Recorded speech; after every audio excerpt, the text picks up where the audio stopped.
look over there? Big red lips and long blonde hair. Say, come here, baby, let me catch you stare. Like the way you walk when you walk over there. Hey, now, would you look over there? Long black boots and long hair. Say, come here, baby, let me catch you stare. Like the way you walk when you walk over there. Ain't no girl like, ain't no girl like that. No girl like that. I just want to talk to you. Want to talk to you. Come on, let's drive around. Take a shot and fool around. Come on, let's drive around. Take a shot and fool around. Hey!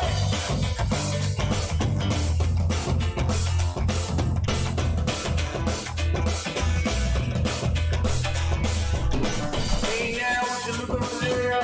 Big red lips and long blonde hair. Say, come here, baby, let me get you a stare. Like the way you walk when you walk over there. Woo! All right. It is Monday. It is Monday, September 19th. Hope you're having yourself a good start to your Cash Out Monday. As always, don't forget to subscribe to our channel by tapping that notification bell in the top right-hand corner, or hit the subscribe button below this video if you are using a mobile device. Today's podcast is brought to you by bullpenpicks.com. Sign up today and follow the top pickers right here each and every day at bullpenpicks.com. That would be guys like Magnums, 12-3 yesterday. Tip of the hat to Magnums on a Sunday baseball. Good job. When everybody's concentrating on football, there's Magnums and Art 55 just pulling a combined 23-7 record. So good job, Art 55, Magnums. And folks, you want to follow these guys each and every day right here at bullpenpicks.com. Also, don't forget the World Series of Handicapping Pro Football Contest is underway. We had 2 people go 7-0 this weekend, and you can sign up still. You can play the weekly contest. You won't have a chance for the year prize, but you can sign up each and every week and try to win a 1-year membership at atsstats.com. All right. Good morning, good afternoon, and good night wherever you are located in the world wide web of the internet. And I'm your host, Ron Raymond. I'm a 5-time sports handicapping champion based out of Ottawa, Ontario, Canada. It's an overcast day, a little bit of rain here today in the nation's capital, and it's about maybe like 14 degrees. So yeah, a little nippy here in September 19th in the nation's capital. But you know what? Hopefully it was nice and warm yesterday where you were, and you watched some great NFL action. We had baseball, and before you know it, next week, and believe it or not, preseason hockey coming next week, and looking forward to that. I'm going to write some articles this week leading up to the season, but right now I want to wish everybody a good morning in the bullpen. That's what we call our chat box. So if you go to the YouTube channel during Monday to Friday, 10:30 to 11:30, you can see all the ramblers and gamblers. They stumble and tumble into the bullpen, and right now I want to thank F for showing up. And how's everyone doing? He says, gosh, I really enjoyed this show very much. Look forward to the great hosts and the great folks. Wishing all a very best, and we love you, F, and thank you for coming here each and every day. There's Isaiah. Good morning, Isaiah. Bo Jackson's in the house. How you doing there, Bo? Isaiah says can't stay, but good luck to everyone, and have a great day, Isaiah. Hope you catch the replay. Brent Vianney's in the house. Good morning, Brent. The network's in the house. Good morning, Who's Mizzou? Good morning, Bullpen. It's a Cash Out Monday. It is a Cash Out Monday, hopefully for you guys. And let me see who else in the house. And people can log in each and every day. And this is what we call the Bullpen, is where people come in and they do this, hey, roll call, right? A little bit of roll call, and say good morning, good afternoon, and good night. And the mission of the show is always like this, right? Can we have fun? You're damn right. I demand that we have fun. Yeah, we'll demand that we have fun here today, Rex, on a Cash Out Monday, a Manic Monday, because it felt like a Manic Sunday. And we're going to get inside the numbers this week. And again, if you go back to the Rain Report, the thou shalt not, the 10 commandments, you know I'm always talking about your handicapping numbers. You're not handicapping teams, right? Yeah, there's 2 teams on the field, but at the end of the day, it's your number against the bookmaker's number. And we're going to go a little bit inside the numbers today when we get to that segment. And if you look at our show schedule today, we've got a great show lined up for you guys here today. Obviously, we kick off with the horse racing pick. We do a little bit of market watch. We tell you what the SBI is up to, the Bears and Bulls report, and then I'm going to go inside the numbers of college football and the NFL to see what exactly is coming in. And again, I say this about 10,000 times during the year, perception versus reality, right? If you can really distinguish the perception versus reality, it's like the caramel secret, right? Everybody's trying to find it, but the truth always lies in the middle, and we'll talk about that in that segment inside the numbers. We're going to do the VPP, the volume percentage play today in the 9 Major League Baseball games. I'm going to handicap the game tonight in Monday Night Football. We got 2 of them. We got the Titans and Bills, but the game I'm going to handicap is the Vikings and Eagles, because I do have a premium pick on the game between the Bills and Titans, and we'll get to that later on. Also, who else is coming in there is Daryl Chatham. How you doing there, Daryl? Appreciate you, Daryl, for tuning in and joining the roll call. You're looks like you're a first-time guy we see here. So good morning, Daryl, and thank you for coming in. Lori Shoemaker, how you doing there, Lori? Hopefully you're having a good morning. And let me see here. So bounce back time. Hey. You know what? NFL football, it's unpredictable. Right now, if you watch the NFL football on Sunday, and I'll go back to my perception versus reality card, Cincinnati. Oh boy. Hey, you go to the Super Bowl last year, you're playing the Dallas Cowboys with a backup quarterback, and you poop the bed like that. Not a good way to start the season 0-2. And man, but we'll get into that today. We'll get into all the NFL game. A reaction Monday, right? We're going to talk what we learned on Sunday. And again, every time you guys come here on a cash out Monday, and if you're cashing out, that's the objective, right? And I'll say this, and I know all the veteran bullpenners are going to say, "Yep, he's right." Hey, if you think about this, when was the last time you cashed out, right? When was the last time you cashed out of your sports book? And I guarantee you, if we have 100 people in here, 95% of the people have their hands down, because the one thing, sports betting, this just in, is pretty hard. Right, Harry Carey? Holy cow, it's not an easy thing. Making money in sports betting is a very, it's a process. It is a process, and we'll get into that. But it is a cash out Monday, and hopefully you guys are cashing out. Cashed out 40 thanks to Baltimore crap in the bed, says John Peresco. Yeah, you know what? Well, talk about a meltdown. That Baltimore-Miami game yesterday. But, you know, I said it last week. Remember, Tua Tagovailoa got a great win percentage. And all these Alabama quarterbacks now, you know, you think of Tua, you think of Mac Jones, you got Jalen Hurts tonight. Hey, Nick Saban's doing a good job of, molding quarterbacks for the NFL. And, man, when you think of Alabama, I don't know, I never thought of Alabama as QBU, but it's starting to look like QBU right now. And good weekend of college football. In fact, my only pick this weekend in the premium section.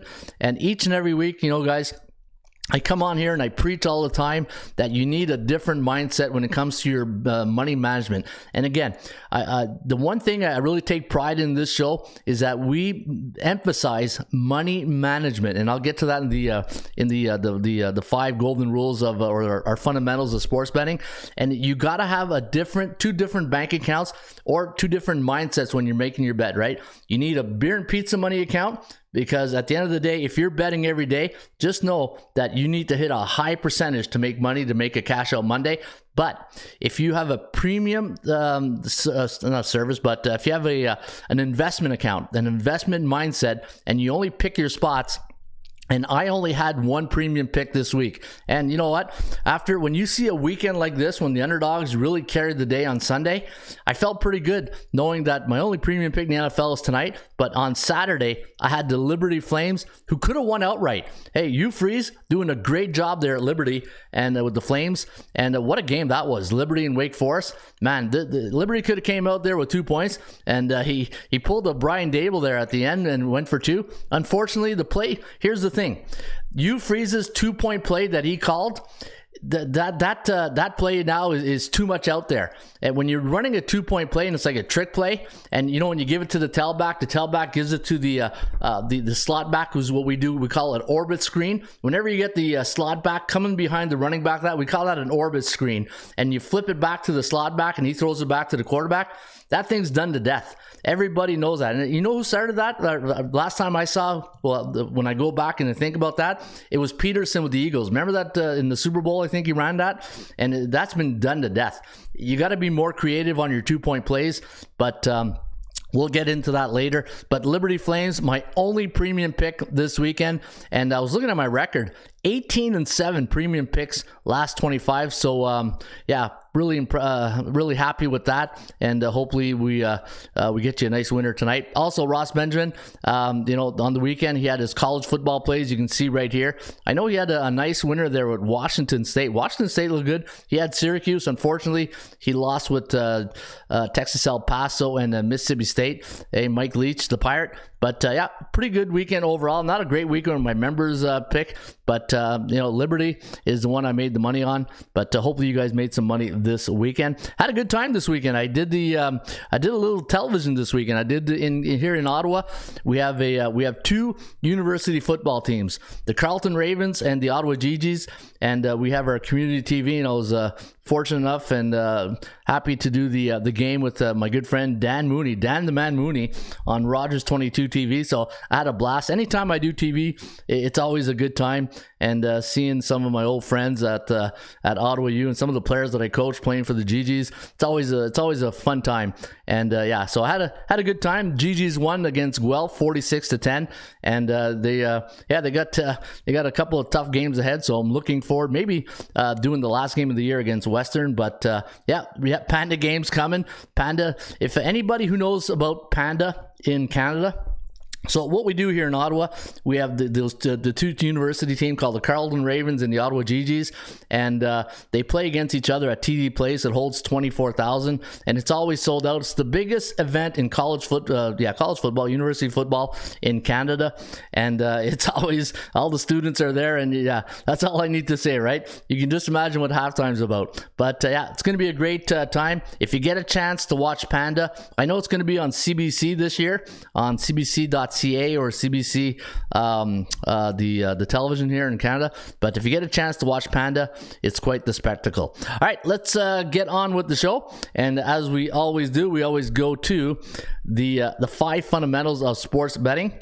And let's get to the golden rules.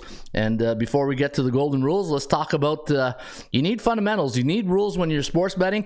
And if you're watching this show for the very first time, you just got to ask yourself this one question. What's my game plan entering when I'm entering the game, right? And the game is sports betting. If you're entering sports betting, the game, what is your game plan? What's your blueprint? And if you follow the Raymond report, here's my blueprint. And you know what? Looking at the games yesterday, I just it validates it. 7 years ago, when I went back to the drawing board and I said, look, this parity is really throwing a mess in everything. Parity in sports now is, again, like I say, you're not handicapping teams. You're handicapping the numbers, value, percentage play, performance cycles, player availability, and a disciplined money management system. That, in a nutshell, makes up the Raymond Report. Throughout the show today, you're going to hear me talk about A, B, and C-type teams in the Raymond Report. A-type teams are teams with a 60 or higher win percentage. B-type teams are 50 to 59.9. And C-type teams, those are teams below 500. And I'm also going to talk about cycles, teams that are bullish, neutral, and bearish. And, when you look at teams, especially in high volume sports, right? Baseball, NHL, NBA, these guys are playing anywhere from 80 to 162 games, depending on the sport. I don't follow streaks. I follow cycles, and 7-game cycles in those sports, and then 3-game cycles in the NFL, CFL, and college football. And then whatever the team is, because just like the stock market, whatever goes up must come down, but you got to find and follow teams when they're in the right cycle, right? And the 10 commandments of sports betting. These are my 10 commandments. I avoid betting big money on C-type teams. That's teams below 500. I never lay points. I'll bet the money line or I'll bet the over-under. You don't do that. Don't do that. No, never. I never bet on double headers. Just one of my golden rules of sports betting in baseball. I follow a disciplined money management system here in the Raymond Report. I never force a pick because I need action on a game. You don't do that. You don't do that. Oh, no, never. Why not? Against the rules. Against the rule to force a pick. Never chase losing bets on a bad day. And if you had a bad day at 1 o'clock, hopefully you didn't go chase those 4 o'clock in the Sunday night game. And people, you know, they had a bad Sunday and they're going to try to chase it on a Monday night. You don't do that. No, you don't do that. Don't do that. You're trying to beat the number. Now, this is the one I said yesterday when I was watching the game. I said, man, this is the one I'm going to emphasize tomorrow on the show. You're trying to beat the number. You're not trying to, you know, beat the Kansas City Chiefs against the Chargers, the Cowboys against the Bengals. It's your number against the bookmaker's number, and I can't wait to get inside the numbers to show you guys the numbers. And you know, it's not fantasy leagues, right? When you're in sports betting, you know, I don't care how many touchdown throws that Aaron Rodgers makes or Aaron Jones rushes. It's about the number. You got to beat the number. Never bet against A-type teams who are bullish at home. The 24-hour rule, if you had a great Sunday, why not take Monday night off, right? If you had a great Sunday, you know, enjoy the win. Take the next 24 hours, get ready for next week. You know, pad that bankroll account. You know, the thing in sports betting, the books, they want you betting every day. They want you betting props. They want you betting totals. They just want you betting every day. But guess what? 90% of bettors lose their shirts. And if you follow the show and you follow the rules, hey, rules are rules, right, Denis? No, you don't do that. Never. And yeah, follow the rules. And you will have a hopefully a successful bankroll. And the thing is, nobody gets you know, if you think you're going to be a millionaire by sports betting, there's only a select few, right? The Billy Walters of the world's out there. There are only a select few of those guys who can do this consistently and making a living. And the thing is, and I see it all the time, is, you know, since I've been doing this since '96, and a lot of people come in thinking that this is going to really pay the rent. This is going to make their money. It's a tough racket to make money in, right? And rule number 10: never bet on teams who are in a bearish cycle. And as Denis Lemieux would say, No, you don't do that. You don't do that. Oh, no, never. Why not? Against the rules. You know, you're stupid when you do that. well, I don't know if you're stupid, but it's against the rules. I agree with that. Anyways, I always go through that little monologue right there because it's so important. And I know you guys and you know what? I love doing this because anybody who's new and they come in just looking for help, right? And that's what we're trying to do here. We're hopefully we're like the bullpen. You come in here and we like to close the deal for you in the 9th inning. But I see you guys are fired up here. Pedro the Panda says Bo Jackson. I did my undergrad in political science at Carleton. Oh, nice. Bo Jackson. Hey, so you enjoyed a little bit of the nation's capital when you did your political science at Carleton. That's awesome. Happy Reflection Monday, all. What do you mean happy reflection, Mark? Hey, what are you reflecting on a bad Sunday? Is don't bet on Cleveland or Baltimore anymore. I hear you. Hey, yeah, reflection. Hey, I that's a good one. Might have to include the Raiders as well. To be the man, you got to beat the man. Yeah, absolutely. To be the man, you gotta beat the man. Yeah, you got to beat the man. And right now, the man is he's kicking everybody's butt, and the man is the sports book. The book's had a good Sunday. Let's not beat around the bush. Sports book really took the sports better right behind the woodshed and did the old number, right? Yeah. Remember Foghorn Leghorn there when he used to grab that paddle and whack the dog? That was the bookmaker with the betters yesterday. Oui, says Bo Jackson. Hey, parlez-vous français, Bo Jackson? J'aime ça. Mark Nations, will you travel to see the Braves play in the playoffs or just try your best to attend a home game, says F. Yeah, I'm excited to see my Leafs get smacked this season. You know what? We had a little get together here with family last night and celebrating a birthday party. And we're all Sens fans, except there's a couple of Leaf fans here. Leaf fans, that's how you ruin a good party. Eh? You invite a Leaf fan to your house.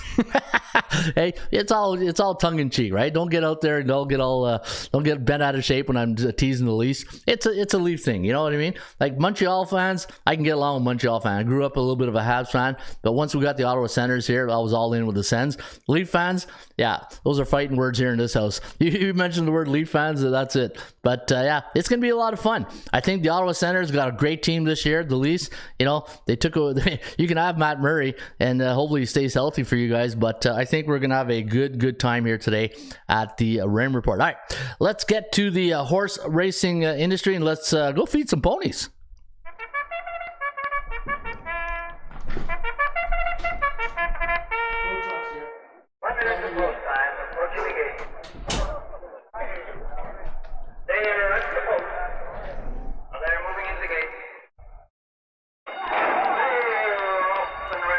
Yeah, they're going to be off and running today at Parks Racing, and you're going to hear my dog barking here in a few minutes because somebody's coming out the door. But hey, that's part of the course when you do home shows, right? Looking at today, you got the let me see, Parks Racing. The first race is a 12:55 post time. It's a $10,000 claiming race, and it's a 6.5 furlongs on the dirt. You got 5-2-6 today in race number 1 at Parks. Put the glass down. Put the glass down with MJ Sanchez in the saddle. The number 5 horse, 3-1 morning line. You got the Big Bluff, the number 2 horse, 7-2 morning line. And then you got the number 6 horse, Decology, with, let me see, 9-2 morning line with Decology. And right there, you got 5-2-6 in race number 1 today at Parks Racing. And you got the 1 horse, Drone Swarm, 6-1 morning line on Drone Swarm. Haddock's in the saddle here on the number 1 horse. So yeah, good racing today at Parks Racing. And again, if you're gonna play this race, I would take the put that glass down with MJ Sanchez in the saddle, 39% in the money, 3-1 morning line. What you want to do is put $10 on the number 5 horse. Put that glass down, 10 to win, 10 to place. So this way, he comes in first, you get paid twice. He comes in second, you get paid once, which is also nice. And hopefully you guys can make some money today at Parks Racing. All right, let me see here. Somebody gonna answer that door or what? Hey, just you know what? This is the thing with doing the show. 1 second, guys. 1 sec here. Did somebody answer the door?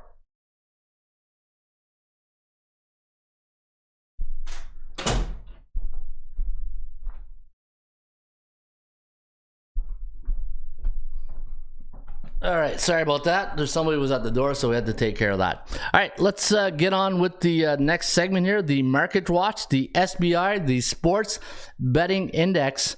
And let's take a look at the SBI right now. And yeah, let's do we'll do Major League Baseball first, and then we'll go right into the NFL. Man, what a weekend for favorites in Major League Baseball. You know, when everybody's concentrating on college football and Major League Baseball, look at the look at Major League Baseball. Yeah, NFL and college football, everybody's focused on that on the weekend, but Major League Baseball favorites, wow, look at that, 31. And let me see here. We got 16, 31 and 16. So if you look at the 3-day average in Major League Baseball, 66.3%, 33.3 for the underdog. So the favorites had a really big day here in Major League Baseball. And looking at the over-under, 58.7% of the unders have come in, 62.9 in the 7-day average. So yeah, the unders had a pretty good weekend. In fact, look at that. The last time a game went over for the overs, it was September 11th, and it was 9-6. But it's been unders. Hey, that's under. If you've been betting unders, you've been doing pretty well. A lot of bettors like to bet totals, right? Depending on if they're handicapping. We all got friends, right? They're unders bettors, or you got friends who are over bettors. But yeah, if you bet the unders, you're doing pretty well. All right, let's take a look at the NFL. And then I'll do college football in just a few seconds. We still got 2 more games to go in the National Football League. But in week number 2, 7-6 for the favorites winning straight up, but 8-5 against the point spread yesterday. And then you got that Thursday night game. So after week number 2, and you still got 2 games pending tonight, 57.1% of the favorites in week number 2 on the season, 59.8%. But if you look at yesterday against the point spread, 64.3% of the underdogs cashed in and took the money. So yeah, if you are, as Norm Peterson would say, it's a dog-eat-dog world, Sammy, and I'm wearing milk-bone underwear. Yeah, you're wearing milk-bone underwear if you did bet the underdogs yesterday. And man, but remember I keep talking about this on the show. There's gonna be weeks. And this is probably a good thing. Speaking of dogs, right? There's Rusty right on cue. But when you're thinking of handicapping football, and I say this a lot, there's going to be NFL weeks, college football weeks, where you're going to feel very, very uncomfortable making picks because you're going to be focused on players instead of the number. And that's probably the best way to say it. When you're focused on players and you're neglecting the numbers, you're going to get days like that. And this is why sometimes you got to separate your fantasy hat to your accountant hat, or I guess, or so your handicapping hat, and handicap the numbers with the players in mind, right? But you just got to really handicap those numbers, and we'll take a look more in depth when we get inside the numbers to see what range of the numbers is really cashing in. All right, let's go to college football and see how the week number 3 done. I know we're all messed up here in our week. I'll have to talk to my programmer about that. But this week number 3 in the college football, that's 0, 1, 2, 3. 78% of the favorites in college football won this week, and you can see 55.9 of the favorites also covered. So a pretty good week in college football if you bet the college football numbers, but I'll get inside the numbers because there is some dogs making you some money in certain ranges, right? And I'll get to that in just a few minutes. But it was the first time this year that the over really made money for the bettors in college football. 57.6% of the games went over this week in college football. So yeah, 78%, that's very high, right? When you look at the NFL, you look at the NFL overall on the season, 59.8% in college football this year. In college football, what's the favorite? 79. Wow, that's a high number of college. But what are they doing against the point spread? See, this is where you tip your hat to the bookmaker, right? Look at college football. 79.5% of they win straight up, but only cover 52.5% of the time. That is that's pretty amazing right there. You're what, 27%? That's a big percentage difference right there, right? All right, so there you have it. That is some of the SBI, the Sports Betting Index for Major League Baseball, NFL, college football. Let's take a look at the Bears and Bulls report. And while I do that, I'm just going to say hi to some of the people coming into the bullpen. And let me see what they're saying right now. To be the man, I love the 24-hour rule. Those Cleveland fans, though, they were going to celebrate with the Brownie the Elf. Yeah, what a weird game that was, right? Hockey can't start soon enough, says Bo. I'm excited to see my Leafs get smacked. Hey, you know what? The Leafs, they still got a core, veteran players there. You got Austin Matthews, Marner. Like, there's still some good players in Toronto. Hey, but the thing is, Toronto reminds me of the Atlanta Braves back in the 90s? Remember Greg Maddux, Glavine, and Smoltz? Great regular season team. Get to the playoffs, and I know I use that analogy every year. You're probably tired of hearing me talk about it, but it's just some teams are really good regular season teams, and you get to the playoffs, apples and oranges, right? Apples and oranges. All right, let me see here.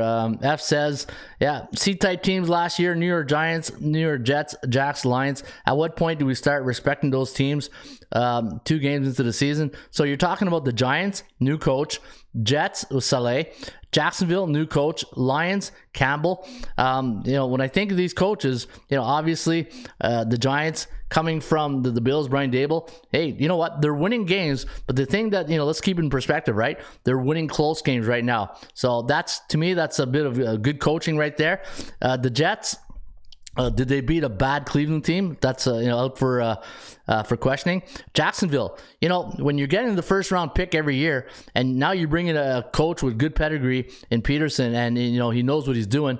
I think Jacksonville, this is like a mulligan year for them, right? They're really not expected to do a lot, but all they do yesterday, and I said it, if you recall last week when I did all the breakdowns, all the NFL games, what did I say about Jacksonville at home? I said, keep in mind now, they beat the Buffalo Bills last year 9-6, and when you play at home and you're playing in front of your fans, and you got a good starting quarterback. I won't say great starting quarterback, but a really good head coach. Culture changing, exactly. Some of these above mentioned type team, culture changing, and that's just it, right? It's about changing the culture and winning. You got to win, and no matter what you do, you can be a Nobel Peace Prize winner. If you don't win, who cares? You know what I mean? At the end of the day, great guy doesn't win. How many great guys are out there, great girls are out there, but they don't win? You got to win. At the end of the day, when you're in sports betting and you're in sports, it's all about winning. It's all about winning. I want winners. Yeah, I want winners, and and you got to be able to win, right? You got to be able to win, and I'll show you that. And just, you know what? Let me show you right now. Let me go to my coach's record. And I was looking at that this morning. Let me go right here, and let's take a look at my A-type. So if you watched the show a couple of weeks ago, I did a little segment on coaches and quarterbacks, right? And I call it the dynamic duo. I use the Batman and Robin analogy in basketball, but when it comes to the NFL, I call it the dynamic duo combination, right? I got to keep my Marvel action heroes separate when it comes to sports, right? So when I look at dynamic duos in the NFL, last week, remember I said LaFleur and Rodgers, probably one of the best 1-2 punch when it comes to football. And the Bears, they got their first win in week 1, but there's something about Lambeau. They struggle, and Aaron Rodgers still owns them, right? But look at that. So the Packers, LaFleur. Chiefs, Andy Reid, Mahomes. That's a pretty good dynamic duo. Baltimore, I don't know what, as Vince Lombardi would have said. That's what you probably heard on the sidelines in the fourth quarter by John Harbaugh. Hey, but tip your hat to the Miami Dolphins and when old Mo. Hey, anybody who's been involved coaching or playing in sports, you can feel the momentum when it swings, and it's just it's like a tidal wave, and you're trying to stop it, and it mounts and mounts and mounts. And when you got probably one of the best receivers, I was watching that Ravens game, and I'm like, why aren't they putting the in cover 2, where you got 2 high free safeties? Why aren't you doubling Tyreek Hill? And when I saw one play, it was a cover 0, and they're blitzing, the free safety was down. I'm like, what are they doing? What is it? Do they want to lose this football game? Are you leaving Tyreek Hill one-on-one, and you're not giving him the top support, help support? It blew my mind why they would let him, free will like that without on top help, right? No safety help. So I thought that was a major coach, and I'm really surprised that John Harbaugh, a coach has been in the NFL so long, didn't really give his cornerback a lot of safety help on Tyreek Hill. Belichick, Mac Jones. Remember I told you guys last week, why is New England favorite? And the thing is, I said I wouldn't touch that game with a 10-foot pole. But the thing is, and this is where, just because the game's played on Sunday doesn't mean it has to be bet on Sunday, right? There's nothing wrong with just taking the day off, observing, and sometimes I say this all the time, sometimes the best bet you make is the one you don't make, and that was probably one of the best bets I made on Sunday, not betting on that game. And Bill Belichick just showed why. He's a very good head coach. Mac Jones, hey, just to me, he's like the Trent Dilfer of the Baltimore Ravens of what was it, 2000 when they won the Super Bowl. Just manage the game. Just don't get don't get too cute, don't get too crazy. Limit your turnovers. And Belichick teams, they don't get a lot of penalties. So Bill Belichick, average team. Let's be honest, they're an average team, and Belichick will get those wins. Buffalo Bills tonight against the Titans. Dallas Cowboys. I know I said it last week. I had the Cowboys last week. This was the Cowboys I wanted to show up last week when they played, and they got their butts handed to them. But Dallas Cowboys, Mike McCarthy, even though it wasn't Dak Prescott, it was Cooper Rush, got the win, right? So of all those A-type teams, Green Bay, Kansas City, Baltimore, New England, Buffalo, Dallas, with the exception of the Ravens, and the Bills playing tonight, this is why I keep track of coaches and the number, right? You got to look at the number, but at the end of the day, you got to me, coaches and quarterbacks play a big role into the coaches create the blueprint of the game, and then the quarterback on offense execute it. And, I know all you defensive guys are out there. Hey, what about defensive player? Can we get any defensive love over here? Absolutely. You look at some of the great defense out there. The Steelers, again, the turnovers yesterday, but the defense, you can only do so much, right? When you limit the other team, it was a 14 points going into the fourth quarter. Defense can only do so much. Offensively, you got to step up your game, right? Step your game up. I wish I had that soundbite where you got to step your game up. A lot of these defense are doing well, but having a great defense and a mediocre offense doesn't get you in the playoffs, right, Jim? Playoffs? Don't talk about it. Playoffs? You kidding me? Playoffs? Yeah, that's right. The dynamic duo, I always forgot where they came from. Found myself thinking about it over the weekend, in particular, Commanders, Wentz, Rivera. Ouch, yeah. You know what? Carson Wentz, that game, when there was a couple times they were in the red zone, they just pooped the bed, right? I don't mind Rivera as a head coach. I think he's a pretty decent head coach. In fact, he's got a win percentage of 51. But let's be honest, those Carolina teams, they were hit and miss some years. but he came into a situation in Washington where he's, you guys talk about culture. He's trying to change the culture in there. But you're playing Detroit, right? And to me, when I had Washington, I'll take that one on the chin. But I really thought that Washington going into this game had a bit of an advantage coaching-wise, and I thought the game plan for the Commanders would have been a little bit better. But it just shows you how hard it is to win in the NFL on the road, right? But hey, sometimes you just got to say, you know what, read it wrong. I'll take that. I'll take the L. Hey, I don't like taking the L, but I'll take the L on that one, and tip my hat off to Campbell and the Lions. You know what? And watching a little bit of Hard Knocks, how can you not feel for the Lions, right? You'd run through a wall for Campbell, right? He just he's a perfect coach for Detroit. All right, let me see here. Last 2 hours, Minnesota Philly underdog is 6-2. Okay, let me see. Minnesota Philly underdog is 6-2 ATS. Andrew Stapleton last 8 head to head. Okay, so 6-2 last head to head. All right, Andrew, isn't Philly the dog in this matchup? No, I've got Philly at 2 as a favorite, says Andrew. James S., that was actually my best bet in New England and the under, says James S. I'm going to blind bet the Steelers game's under, and they're not going to do anything. Yeah, I remember Ross Benjamin had a really wicked stat on the under in the Steelers like last 30 games or something like that. I'll have to look it over during the show, but yeah, I think you're onto something, James. Steelers under, never a bad combination to bet. All right, so I want to show you guys that, and that was a bit of the market watch, the ABCs, and let's go to the ABCs and let's see if we can find some Bears and Bulls reports. These are the ABCs of me, baby. Yeah, let's go to the market index and let's see. Hey, you know what? See, the thing with the NFL and college football, it could really blindside you, right? Thinking, there are other sports going on, right? The thing with baseball, they must hate the NFL and college football. They get all these fans, all this media attention, and as soon as the NFL comes, it's like, oh yeah, baseball. hey, baseball. How many people watch baseball on the weekend? I still dedicate one of my televisions to baseball, even though it's hard on a Sunday, but the Blue Jays, man. Romanel, what happened yesterday? Hey, coming into the 9th, and we lost that one. Hey, Bo Jackson, and you guys know I'm a Blue Jay fan, so I might wear a little bit of a Homer hat there, or I'm wearing my Yankee hat, but yeah, Blue Jays, I don't know what happened yesterday, but you don't see that very often, right? And I think what happened to Romanel, they've been using him way too much the last maybe 10 days. And when you're involved in all these close games, you gotta find a way to give Romanel a bit of a breather, right? Remember I talk about dead arms all the time? He might be getting a bit of a dead arm syndrome right there. All right, let's go to Major League Baseball, and we're still waiting for that to unwind here. And let me see what you guys are saying.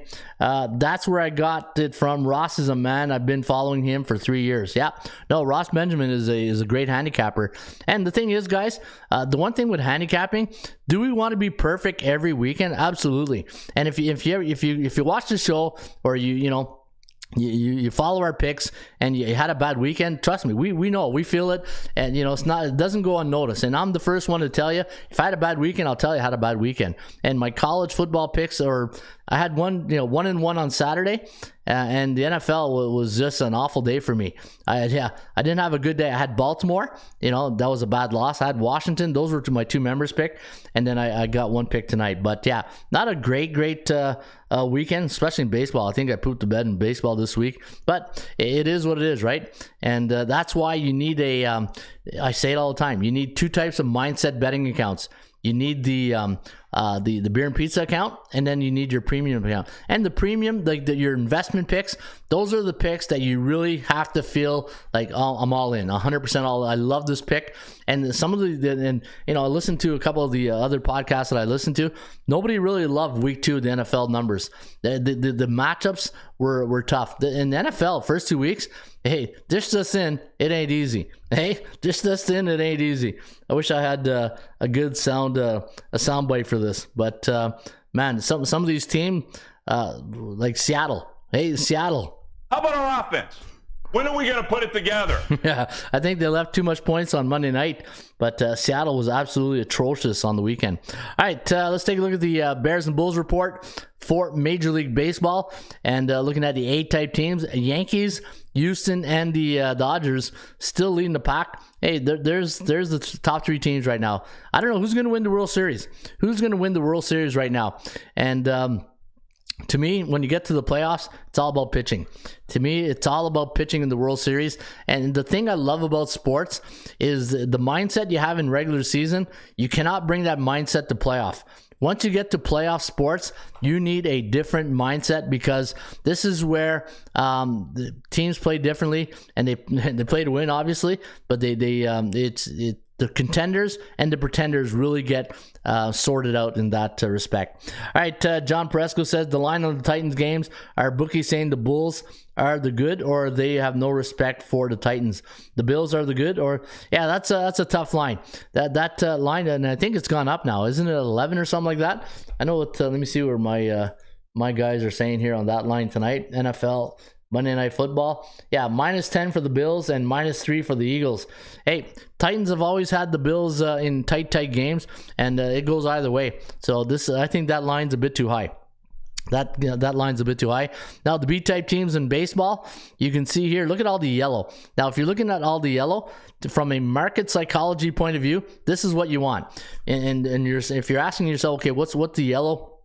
What does neutral mean? That means teams are either 4-3, 3-4 in the last 7 games. And think about that. I know I come on here and I say neutral and 3-4, 4-7, but you really got to go deeper into that and say, okay, what does that really mean? And think about this. When a team is 3-4, 4-3 in their last 7 games, that, from a market psychology point of view, between you and the bookmaker, there's no real advantage. When I look at a team who's on a, let me see who's on a really good winning streak. Yeah, see, there's not a big winning streak. The biggest winning streak I see is 4-game win streak, the New York Mets, right? When you get a team, like the Braves. Remember when the Braves went on that winning streak, and the Yankees in the month of, June? Like, when you get teams going a really big win streak, what do you think market psychology is like? Everybody's on that bandwagon, but what does the bookmaker do? Jacks the price up, right? Because it's like when the new PS5 comes out, new PlayStation 5 or Xbox, everybody wants to get it. So what does the Microsoft and everybody does? They jack the price up for you to buy it, right? But then once everybody has it, then the price is back to normal. That's the same type of mentality. I know it's a weird analogy, but you guys know what I'm trying to say. Is that it's all about supply and demand, right? And right now, when the teams are on a high win streak, the price is going to go up on that streak, and the bookmakers are going to try to avoid you from betting on those teams, because they're going to try to discourage you, right? They're going to try to discourage you with the price. Like when you see sometimes, and this is the worst time to bet baseball if you like favorites, because you're going to see these crazy -300, -420 when Jacob deGrom. It's just, you missed your plane, right? That's when you get to the airport and you're late on your flight. That's like betting baseball right now. It's if you want to bet baseball, make money. Making money in baseball is at the beginning of the year, in the middle of the season, right? Once you get to August, then after the trade deadline, always after the trade deadline, this is where you see the inflation in prices when it comes to betting, right? So hopefully, I know it's a weird analogy, but hopefully you guys know what I'm trying to say. All right. Just when you thought the Saints had the Bucks on the ropes, Mark Coss up the ball, and it went all downhill from there. Yeah, Jameis Winston. Remember he had last year or the year before was turnovers, right? Interceptions, bad interceptions. We all know those quarterbacks. Like if you follow the CFL, Trevor Harris has this knack of throwing interceptions at the wrong time of a game. Same thing with Jameis Winston. He just has this knack of throwing a bad interception at the wrong time of a game, and that's that follows you. And to me, that's all about decision making and trying to force a play. I know I'm wearing my coach's hat here. I've coached many quarterbacks trying to make something happen, trying to inject life in the team and trying to make a play. But sometimes, again, you got to, sometimes, the best play you make is one you don't make, and you got to either take a loss, throw it out, or you don't force a play, especially late in a game where, after that little brawl that I said, oh God, what are the Saints doing? The last guy in the NFL you really want to piss off is Tom Brady in the last fourth quarter and look what happened, right? When Tom gets into that mode, and Tom's Tom. He's gonna ramp it up a bit, but Mike Evans comes in, sticks up for his teammate, and next thing you know, you don't poke the bear when he's sleeping, right? And last night or yesterday afternoon, the Saints poked the bear. You poke the bear, the goat, he wakes up, and then you get the L. That's what happens. All right. Good gosh. First, he's over throwing his targets downfield, and then he just threads the needle. Yeah, hey, it's the NFL. Hey, what does Jerry Glanville says all the time? NFL stands for not for long. If you keep making throws like that, probably end up in the CFL there soon. Winston just sucks, says Timmy Two Shoes. No, Winston, he's a good quarterback. He is a good quarterback. It's just the thing is, not having Sean Payton there, a quarterback whisperer, a quarterback guru, to really mold him, and just because Dennis Allen, he's a defensive head coach, right? He's a defensive-minded guy. You need an offensive guy working with Jameis to let him know, look, in games like this, it's about clock management and making sure you don't make those types of throw to really pop the balloon, right? And that's what happens. You make those throws, interceptions, you try to force a play, and you got to love a player who's trying to make something happen for his team, but he's got to be smart about it. You got to be smart about it.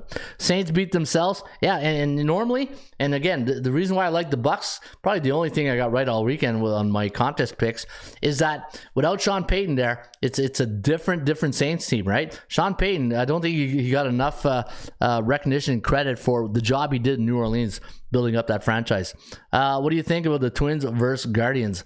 Says not perfect. Yeah, we'll get to that. There's my good friend, Bien Trabajo. Got to take what the defense is giving them. Winston tries to hit the home runs every play. Sometimes you strike out. Yeah, exactly what I just said. Trying to force a play. All right, let's get into the numbers. So I was going to talk about you guys. Let's go back to rule.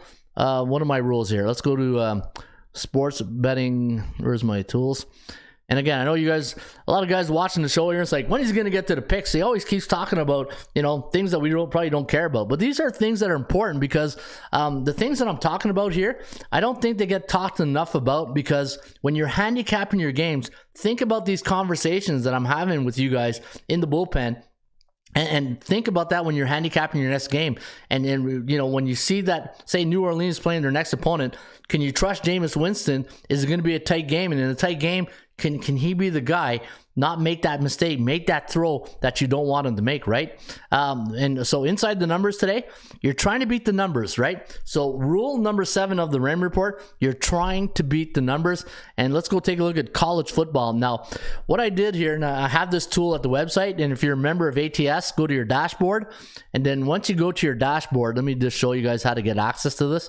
Go to your dashboard. And once you get to your dashboard, go to ATS standings, and then I got this. You're going to see this page right here. So, favorites in college football this year, not home team, but favorites just straight up. So, I'm looking at straight up column, ATS column, and then the over under. 79.3% of the favorites have won straight up, but look at the bookmakers. They know how to wiggle room the point spread number, right? 115, 94, and 4 for 53.9%. So the favorites winning 79.3% of the games, but only covering 53.9. This is why I come on the show each and every day, and I tell you guys, what did I say in rule number 1 or rule number 2 of the Raymond Report? Let me go back here. Let me go back to, I think it's rule number 2, right? Rule number 2, I never lay points. This is the reason why. 79%, 53%. If you want to sweat out those short-term games, and I'll show you, look at that. Favorites of picking the -3 in college football, they win 58%, and they cover 58%. Picking the -3, but look at this, 3.5 to 6.5. They win 51.7% of their games, but they only cover 41.3. 7 to 9.5 point. Look at that. Now we start seeing the separation, right? 83% of their games. So favorites of 7 to 9.5 this year in college football, 15-3 straight up, 11-7 against the point spread. All right, which is it's not too bad. It's not too bad actually. It's 22%, still 22%, right? It's not great, but 10.5 to 13.5, 82%, 62%. Look at this. 14 to 17.5, they win 17-5 straight up, but only cover 45.4% of the time. And this is why rule number 2, I don't lay points, right? You're going to win, and think of it. Think of the mindset of the bookmaker. Think of the mindset of the bettor. When they see a favorite, like say in Alabama or something, or Tennessee or Ohio State, they're 14 to 17.5 point favorite. Yeah, they're going to win the game, but are they going to cover the spread? That's the big question, right? And knowing that if you are going to take that favorite of 14 to 17.5, you got a 45% chance so far in college football of covering the spread. And if you look at the underdogs, look at that, 10-3, 18 to 20.5. And what you're looking for, if you're looking at the underdog roll right here, you're looking for green, right? Where's the range where you're making money? And you can see here, 3.5 to 6.5, 58%. In the red, 7.5 to 9.5, you're not making money, 38. 10 to 13.5, 34.4, right? So home favorites, you can see all the green here. That means 60% or higher. But the only place where they're not doing well, look at that. Home favorites of 3.5 to 6.5. And, you know, if I know this, the bookmakers know this, right? And so when the bookmakers make his number and he sees that a favorite at home is 3.5 to 6.5, he knows the whole world is probably going to be on it, right? So 47% covering the spread.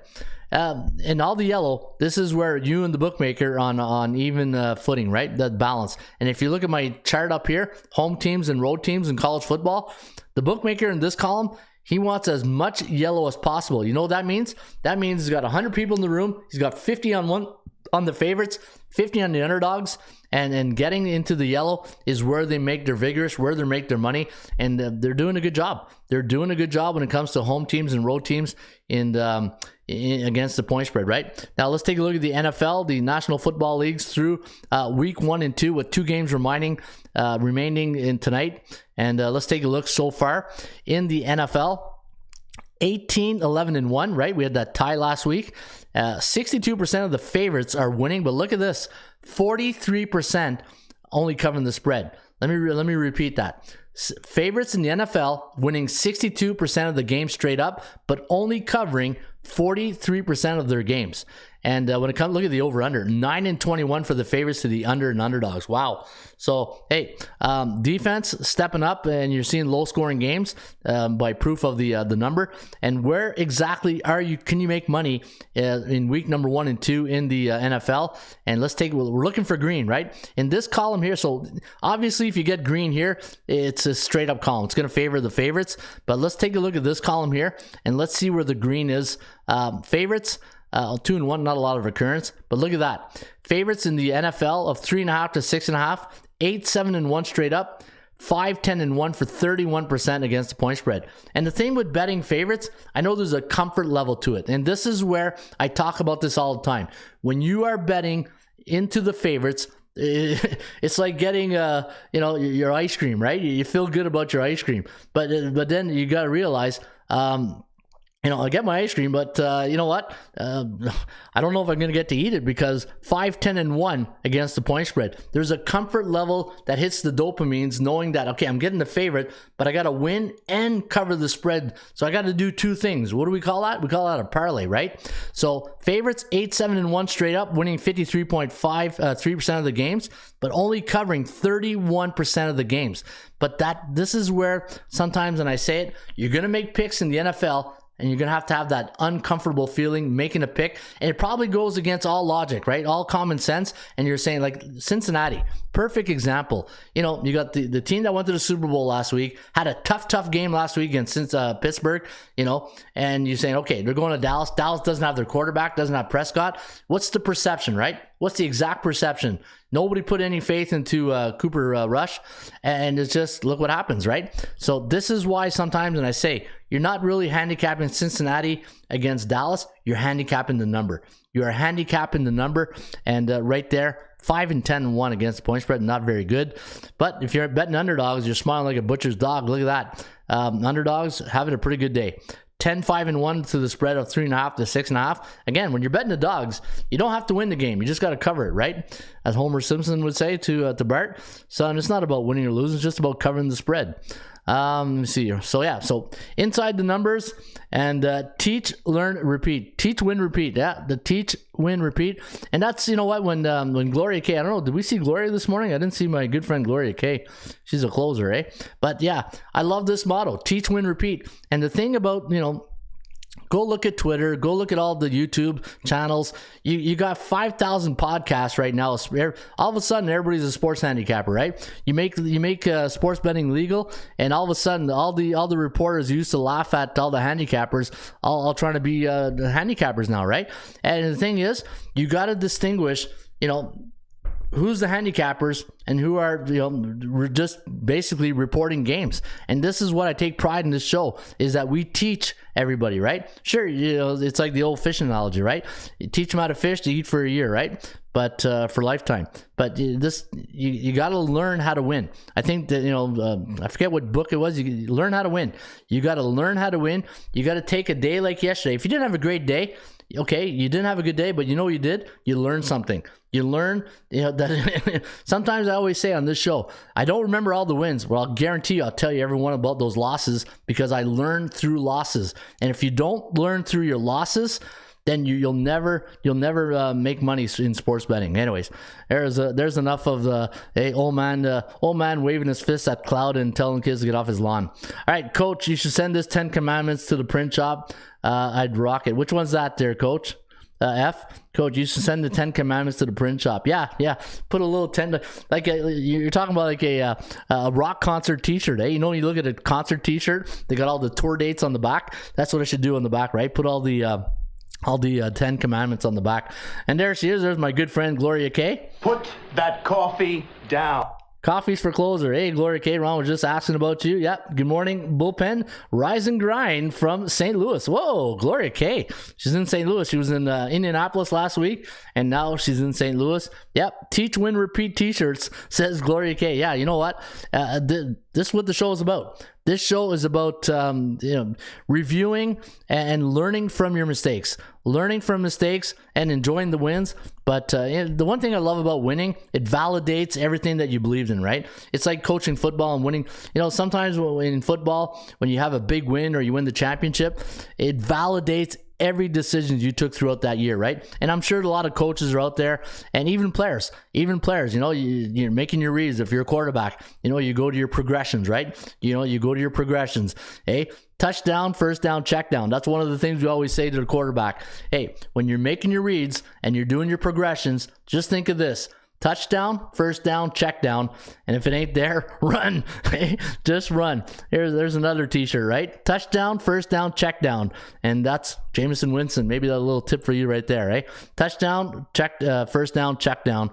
And that's why you watch the show, guys? Hey, just trying to bring my A game here each and every day to the Raymond Report. Teach, win, and repeat. All right, let's take a look at the VPP, the value and percentage play. And let's go to MLB, and then I'll do the Monday Night Football game.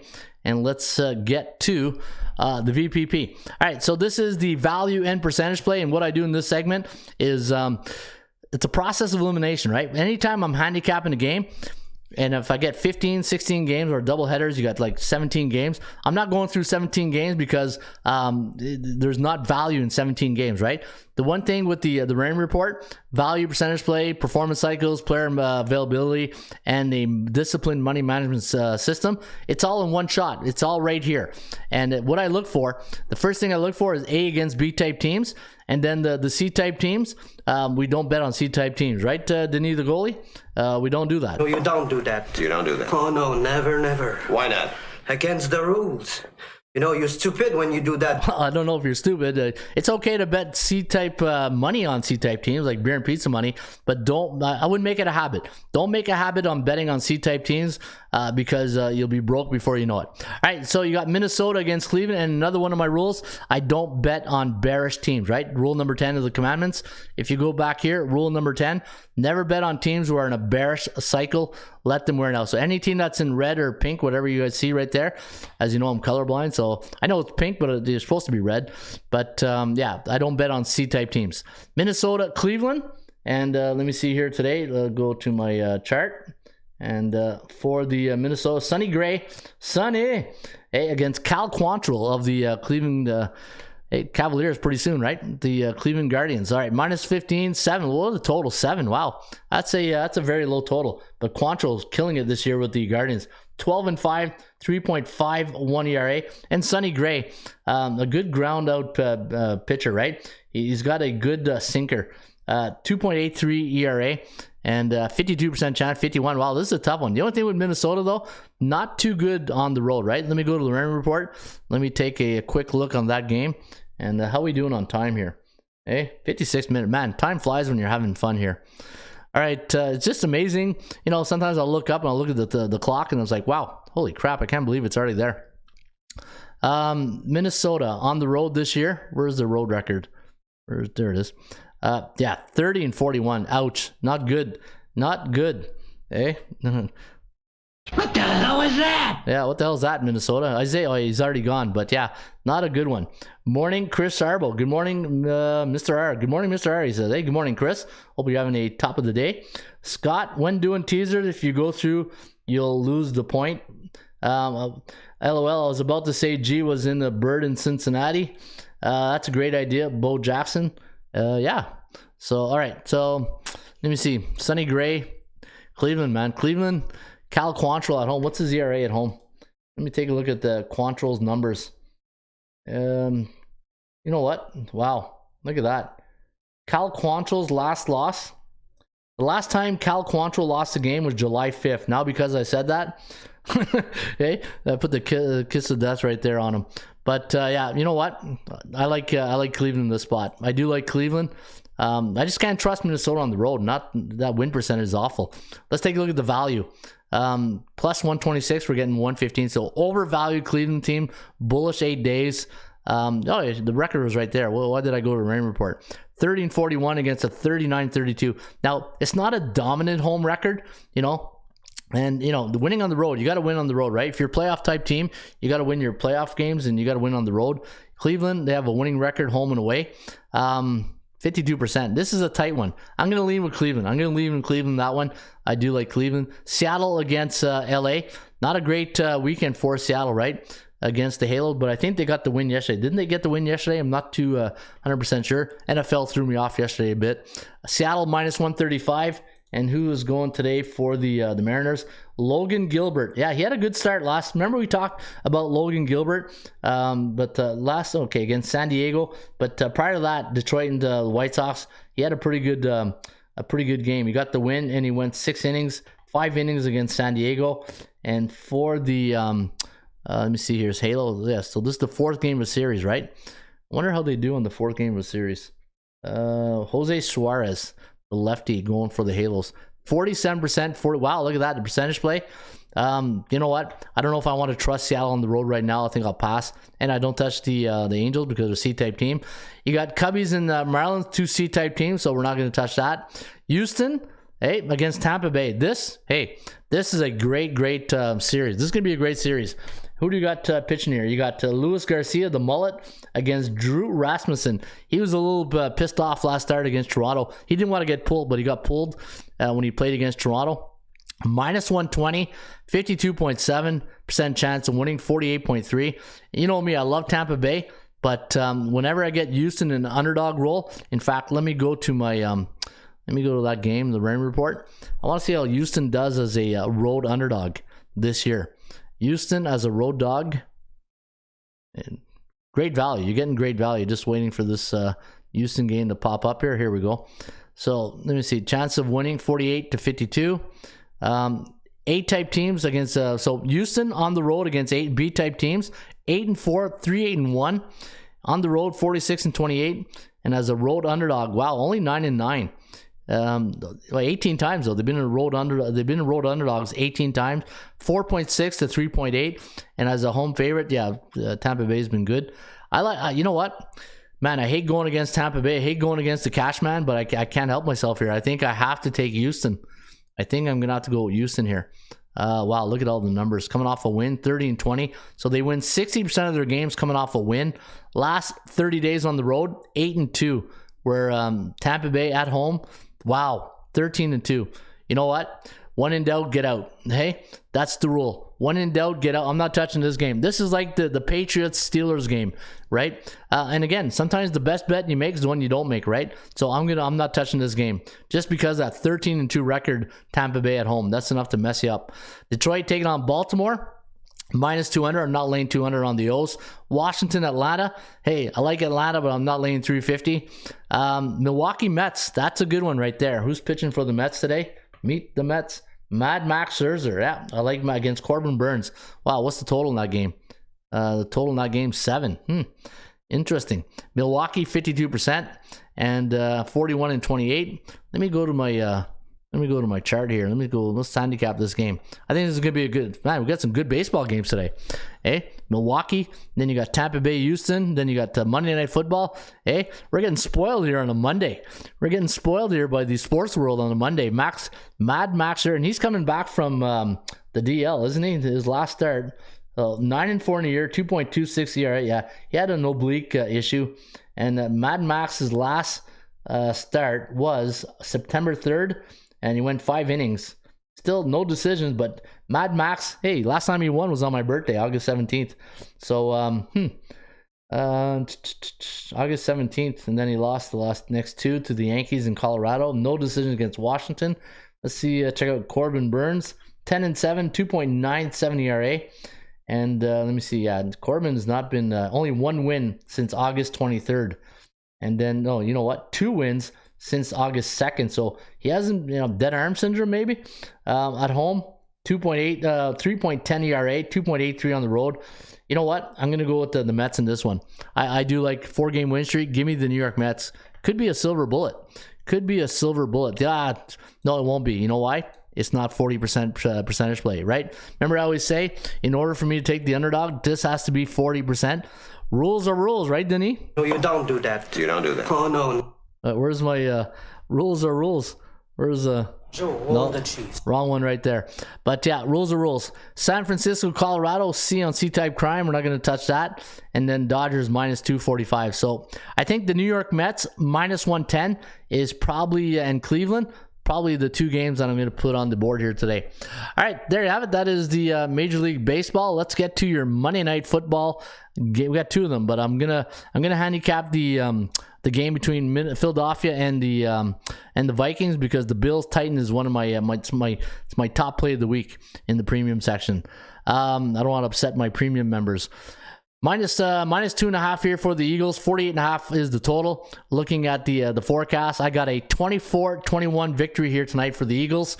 And looking at the value index, I had Philly at minus 106.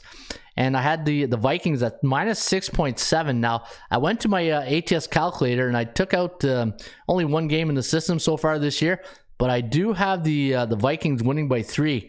And at 50.99 is the total. But when I look at the percentage play right here, what's the percentage play? 40%. Remember, I said if you like the underdog, 40%. What is let me see the line on this game, minus 3. I like the Vikings. I know the Eagles, there's a lot of life there in Philly, but Jalen Hurts against Kirk Cousins on the road, and there seems to be new life in Minnesota, right? Zimmer's gone. Was it O'Connell is now for the McConnell, or let me see here. Let me go to, me and names, right? I butcher names. It's trying to do a better job. But again, I'm not a fantasy guy. I do numbers. But looking at Minnesota, Kevin O'Connell. That's it, Kevin O'Connell. But good win last week against Green Bay. And could this be a letdown spot on Monday night? Highlight game, everybody watching. This is gonna be a tough spot, but I do have the numbers pointing a lot to. Where's the game I was handicapping there? Let me go back here. There we go. Let me take a look at some of the numbers. 63.6% chance of winning on the Eagles. So if you like the Eagles, we got them at 63.9% chance of winning. Let's take a look at the history between the Vikings and the Eagles. In the last 10 head-to-head games, Philadelphia 6-4 straight up and against the point spread. Minnie doesn't do well in the city of brother love. There's no love here. 2-8 straight up, 2-8 against the point spread. They got the Seahawks on decks, while Philly at Dallas. So a bit of a look-ahead spot here for the Eagles. And last time these 2 teams met was 2019, October 13, a 38-20 victory for Minnesota. And the last time they were in in Philadelphia, it was October 7, 2018. It was a 23-21 victory for Minnesota. So a lot of, bit of the analytics, the indicators. I call these indicators. They're not picks. They're indicators pointing towards the Vikings. And Minnesota on the road before non-division game, 7-3 straight up. Against the point spread, sorry. So the last 3 years before non-division game, 7-3 against the number. A lot of indicators pointing towards the over. Look at that. Anytime, let me see. Do I get a system or team trends? Let me see here. A lot of indicators point towards the over. Could be a high scoring affair. Philadelphia at home, week 2 since 1983. Not good. 5-17 against the number. That is not good. 5-17 in week 2, right? But these just an indicator. It's not a pick. It's not. Let's not get crazy here. Hey, let's not get crazy here. But I'm gonna go. I'm gonna go Minnesota plus 3. If you can get +3, take it. +2.5, whatever you guys get. That's what I would take. I would take Minnesota tonight against the Eagles +3, and let's see what happens there. All right, Corbin's a fade, says Brent Vianney. Noodle arm, yeah. You know what? A lot of these pitchers, man, they've been going since February, right? Warming up, getting ready, and they're just, going. And it's a long season in baseball. I don't know how they do it. I don't know. I think of quarterbacks. And quarterbacks, throwing all week, some of these quarterbacks get, we call it tennis elbow. If you played quarterback the position, right, and say some of the quarterbacks are injured and they're not throwing, and you're taking all the throws, all the reps in practice, you get like what we call tennis elbow sometimes, right? And I can just imagine that, you see a lot of pitchers with Tommy John surgery, a lot of throws go in the arm, but sometimes a lot of these pitchers they don't throw between starts, right? But I think tonight, if you're going to play this one, I think the Vikings +3 is probably the way to go. All right, let me see here. Mr. R, what are your thoughts on the Vikings Eagles tonight? Yeah, I like Minnesota. New York Ron Mets 0-9 at Brewer. Ooh, Walking Spotted Bear says the New York Mets are 0-9. Is that this season or just last 9? That's a little bit concerning. Let me see here. Let me go back to my... right here. Actually, you know what? I'll go my database. Let me do my database. Let me go here. I'll go to a dashboard. Let me go to my regular database. Major League Baseball. Now that you put that, you planted that seed there, Walking Spotted Bear. New York Mets. Let me see here. On the road or overall? Let me see. What did he say? At Brewers. Yeah, on the road. Let's go to Brew. Hey, I love the Brew Crews jerseys, but can we get rid of those baby blues and get back to the real unis now? New York Mets road against Milwaukee last 9. Oh wait, what? Yeah, 0-9. Yeah, good call. How about Mad Max? What's his record against the Brew Crew? Let's go Max Scherzer. Max against let's do this against Milwaukee. Survey says 4-6. Not a great look at that. 2-7-1. You know what? I was looking at the under too.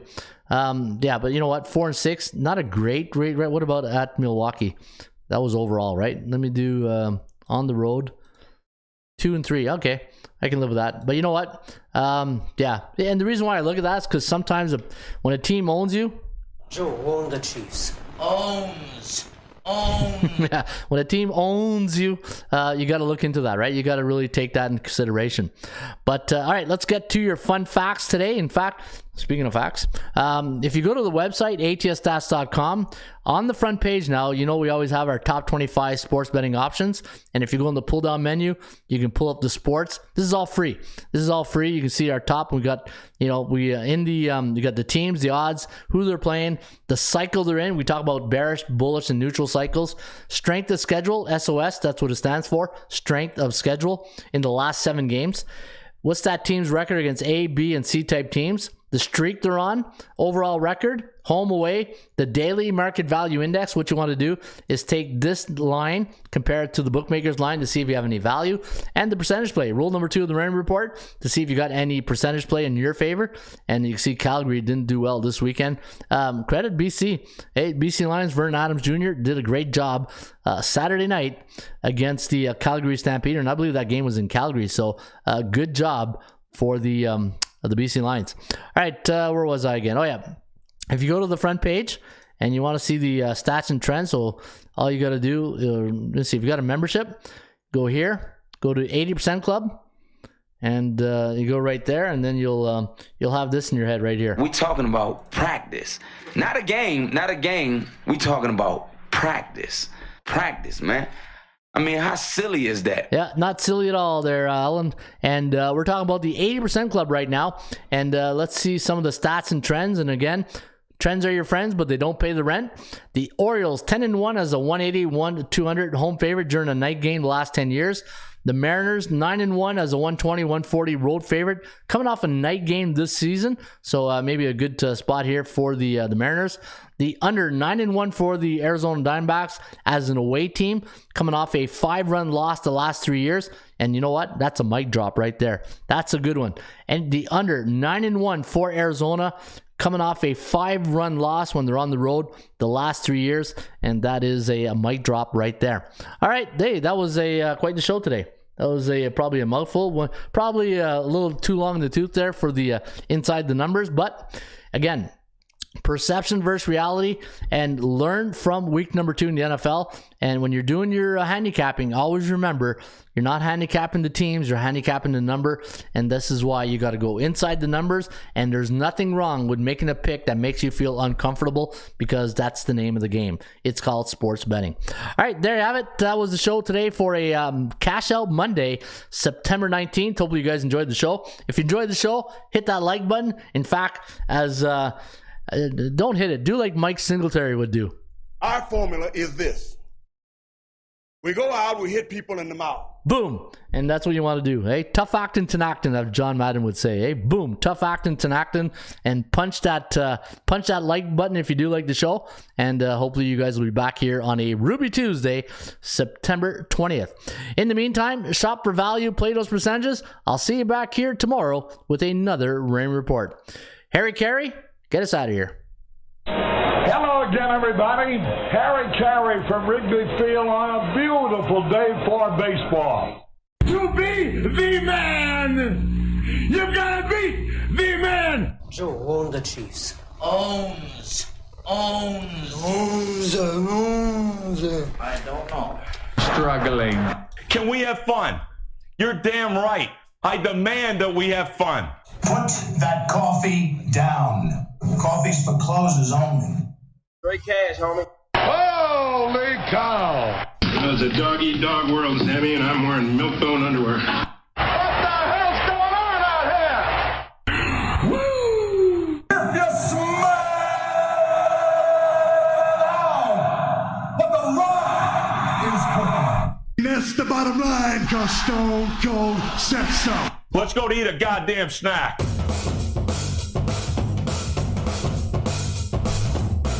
Hey, now, would you look over there? Big red lips and long blonde hair. Say, come here, baby, let me get you stare.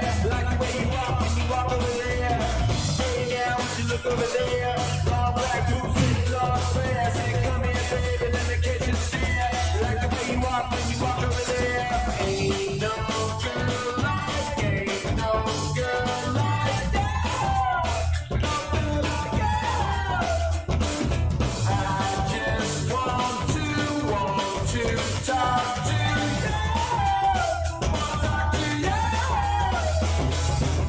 Come on, let's drive around. Take time down, fool around. Come on, let's drive around. Take time down, fool around. Hey!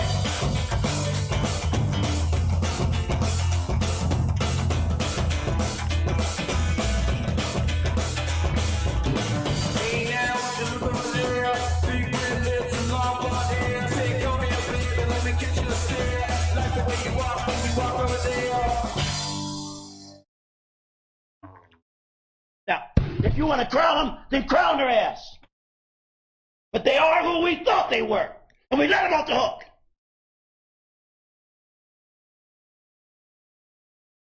Now, if you want to crown